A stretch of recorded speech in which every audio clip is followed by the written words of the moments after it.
The Spod is also another product that we're pretty well known for.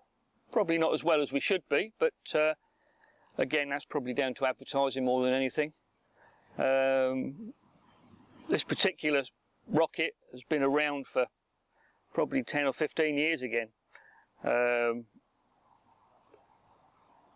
Very easy to use, and of course the beauty of it is that you actually bring it back in nose first rather than throat first, which obviously makes things a lot easier.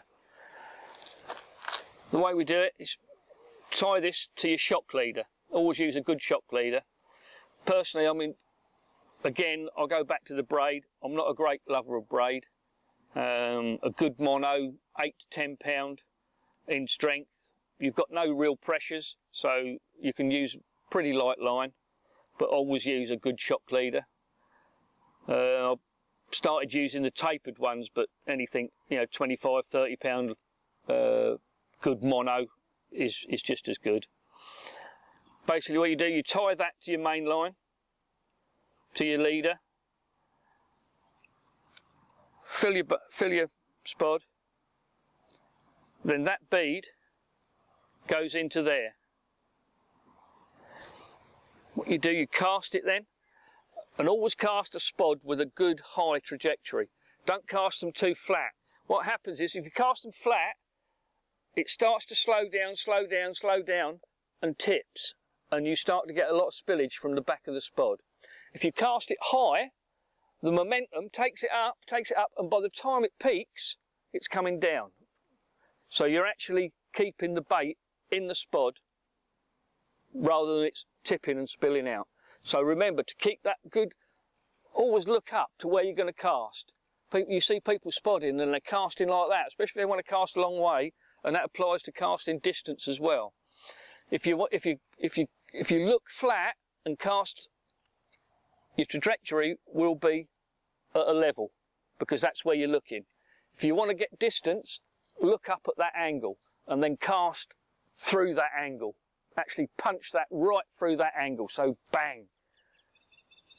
Once that's going up in the air, you've got that momentum, peaks, starts to come down, comes down through the water, hits the water, this comes away, that drifts up, bait falls away, reel it back in.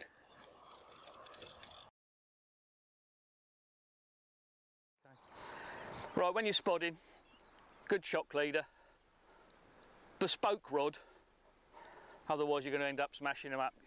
Probably got about 4 or 5 ounces of bait in one of those, and especially if you're going to dunk it and fill it up with water, that just gives you that extra casting weight. Personally, I always use a finger stool. It just really does. Especially if you're going to be putting a lot of bait out. It's fine if you're fishing up to about 50, 60 yards. You don't really need them, but if you're actually going to start giving it some clout and putting it out 100 yards, then a finger stool is essential.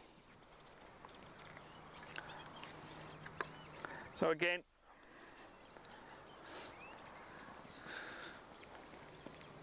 nice smooth casting action, keeping that height,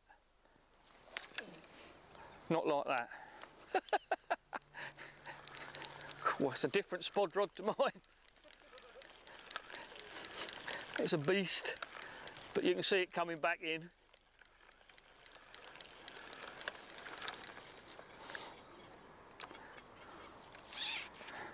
So again, the clip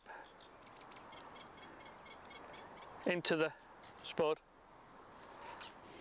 bait in, dunk it, fill it up with water.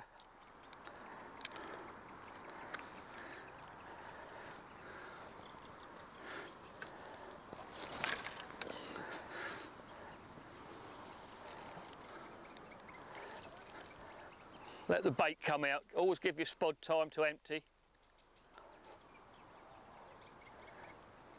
What you've got to remember is that there's water in there. What happens is you get that inertia just holding the bait inside of that spod, and you want it to come out where you're fishing.